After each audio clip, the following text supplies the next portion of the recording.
I would like to acknowledge the Quandamooka people as the traditional custodians of this land we stand upon today.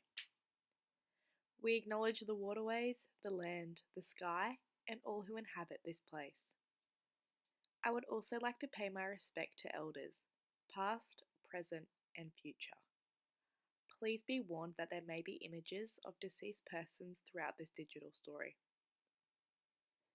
Throughout the process of creating this digital story, I reflected on the knowledge I had previously obtained throughout my education regarding the representation of Aboriginal and Torres Strait Islander cultures, viewpoint, and country in my local living and working environment.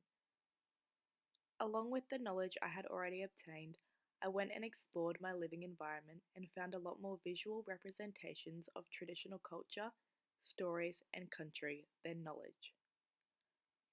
Throughout my workplace, again, a lot of visual examples, but the explanations behind the visible representations were either not on display or did not exist. This leads me to admit that throughout my society, we acknowledge the traditional custodians of the land, however, we do not effectively inform. We did not inform the older generations, we do not inform the current generation, nor have we informed the younger generation. It is devastating to realize that the traditional inhabitants of this land are not being appropriately respected to or listened to. The importance of passing down history to younger generations is paramount and should not be overlooked. It is also important to distinguish the difference between representation and holistically understanding. Growing up in this area, I believed that I was aware of the Aboriginal and Torres Strait Islander cultures, beliefs, and country. However, that was due to the education I received, not necessarily how visible they were.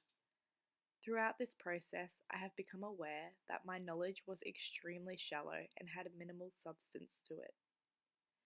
This was surprising to me as I felt as though up until this point in my life, I was quite informed about the traditional custodians and what they had experienced, endured, and created. It is worrying to think that many other people who now inhabit or visit this land have no knowledge concerning the history of the Quandamooka people or potentially no knowledge surrounding the Aboriginal and Torres Strait Islander people at all.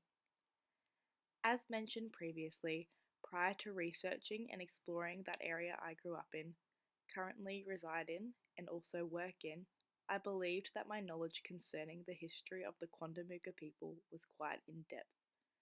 However, it is now apparent that my knowledge was extremely limited and almost naive. It is evident that the representation is present, however, the understanding and knowledge surrounding the culture, beliefs, and country is severely lacking and not yet embedded into our daily lives. It is extremely disheartening to realize that the knowledge I believed I held was not what I thought it was, however, I am glad that I am now aware.